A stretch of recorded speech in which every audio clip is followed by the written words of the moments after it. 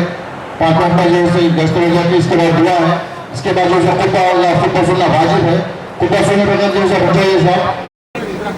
मुसलमान ज़्यादा मानने का दिन है। एक महीना रोज़ा रह के हाथ छोड़ के यहाँ सुबह से ईदगाह में नमाज करके दुआ करके आज घर वाले और दोस्तों से मिलने का दिन है। इस दिन में रमज़ान के दिन में मैं पूरे तमाम जगीत्याल मुसलमान भाइयों को बहनों को हमारे बुज़ुर्गों को नौजवान साथियों को यहाँ के जितने भी जिम्मेदार लोग हैं सब लोगों को मैं ईद मुबारक पेश करता हूँ। तेलंगाना सरकार बनने के बाद केसीआर साहब के हुकूमत में हर एक मज़हब को साथ ले जा रहे। वैसे ही आप यहाँ देखें तो ये ईदगाह में अच्छा टेंट्स डाल के कूलर्स भी लगाए, साथ ही साथ खाली ऐसा रमज़ान बकरीद के दिन छोड़ के मज़हब के साथ तरक्की भी होना मुसलमानों को बोल के ये अब तेलंगाना ये हिंदुस्तान ये मुल्क में मुसलमानों को माइनॉरिटी जो काम कर रहे हैं ये रोल मॉडल हो रहा है बोल के मैं बोल रहा हूँ। तेलंगाना ये रोल मॉडल इस जितना भी माइनॉरिटी इंस्टीट्यूशंस अब तेलंगाना में आया है पूरे मुल्क में नए 60 साल में भी इतना रेजिडेंशियल स्कूल्स में आया है। तालीम सबसे ज़्यादा इम्पोर्टेंट, वैसे ही वेलफेयर। आज शादी मुबारक देखिए, एक जगित्याल में 910 अपने बहनों का बेटियों का शादी के लिए केसीआर साहब एक नवासी समझ के एक बेटी समझ के 1,16,000 रुपये देना बहुत बड़ी बात है। वैसे ही यहाँ के मोहल्ले में तरक्की के लिए पानी के लिए मिशन वगैरह तक का पूरा पाइपलाइन डाल दिए। वैसे ही रोड़ा भी देखे तो आप देखें मिट्टी बौली से जमा मस्जिद तक, जमा मस्जिद से गंज से लेकर दड़ोपुरी रोड तक, वैसे ही रूबी फंक्शन हॉल के आजारी मस्जिद के सामने ऐसा रोड़ा भी बना रहे। साथ ही साथ कम्युनिटी हॉल्स के लिए इस्लामपुरा के कम्युनिटी हॉल के लिए 21 लाख रुपए दिए, शिला के कम्युनिटी हॉल के लिए 35 लाख रुपए दिए, वैसे ही हज़ारों मस्जिद के लिए 13 लाख, ऐसा देखा तो चलगल को 10 लाख, लाचाकापेटा में मस्जिद के लिए, अलीपुर छोटे छोटे गांव में आलूर में भी 10 लाख रुपए दिए, इटक्याल मोटापल्ली में भी 10-10 लाख दिए, भूपतपुर वीरापुर तुंगूर तक दिए। वो तो ऐसा हर एक मज़हब को साथ ले आ रहे। आज इस दिन यहाँ ईदगाह में मैं हमारा मुसलमान दोस्तों को और बुजुर्गों को नौजवान साथियों को मिलने के लिए आए और इमाम मौज़ाओं को मौल साहबों को इस वक्त में मुझे यहाँ इनवाइट करे और आने के बाद मुझे मोहब्बत से मिलिए। सब लोगों को सलाम, वैसे ही प्रेस रिपोर्टर्स को सबको सलाम। ईद उल फितर के मौके पे शहर जगित्याल तमाम मुसलमान बुज़ुर्गों नौजवान साथियाँ खासकर हमारे कवाती बहना सबको ईद मुबारकबाद पेश करते हुए, ये रमज़ान एक ऐसी ईद है पूरा महीना भर रोज़ा रहकर जब ईद मना लेती है इसकी खासियत रहती है। खासकर इस साल तो पूरा धूप काले में भी ऊपर वाले की मेहरबानी से अब इतने अच्छा गुजरे, सब ऊपर वाले की शुक्रिया अदा करना चाहिए। वैसे ही हिंदुस्तान पहले से भी आज़ादी की लड़ाई के वास्ते भी हिंदू मुस्लिम सिख ईसाई एकज़ैती के वास्ते खड़े रहे से निशान हिंदुस्तान है। इसी यहाँ की गंगा जमुना तहजीब भी सबको मालूम है, मगर आज की दौर में हिंदुस्तान में क्या चल रहा है अपन सब लोग देख रहे। जो अगर कोई गुनाह या जुर्म करे तो उसको तो कानूनन सज़ा दिलवाना ये हिंदुस्तान की दस्तूरी है, मगर आजकल क्या है ऐसे जुर्म करने वाले को कम से कम कोर्ट की कचहरी तक भी नहीं पहुंचा रहे। ये तो बहुत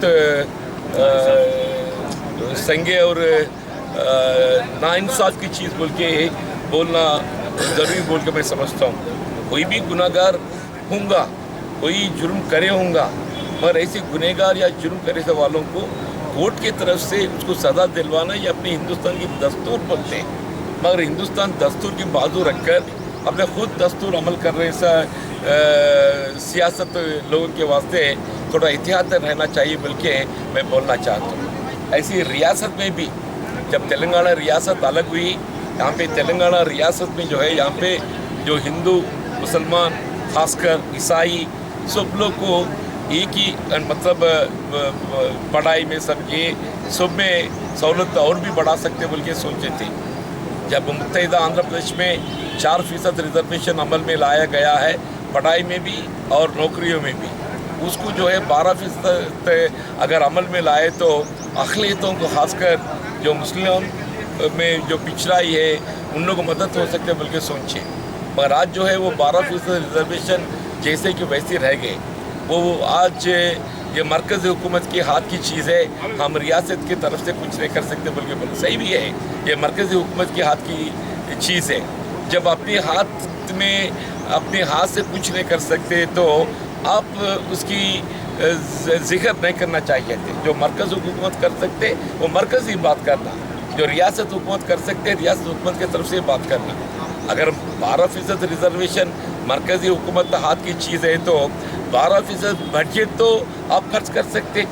ये रियासत हुकूमत में 12% बजट एलोकेट करके 12% बजट जो है अक़लियतों की मदद देकर उन लोगों को या सेल्फ एम्प्लॉयमेंट स्कीम समझिए, नौकरियां दिलवाना तो उसको तो कुछ कानून है, मगर सेल्फ एम्प्लॉयमेंट स्कीम के वास्ते हर घर आप देखें तो मुसलमान, मैं देखता हूँ मैं 75% खुद कारोबार से जी रहे साहब, थोड़े 20-25% बाहर मुल्क जाके कुछ रोज़गार पाए। तो यहाँ पे ऐसा वाला 50% से ज़्यादा खुद रोज़गार पा रहे।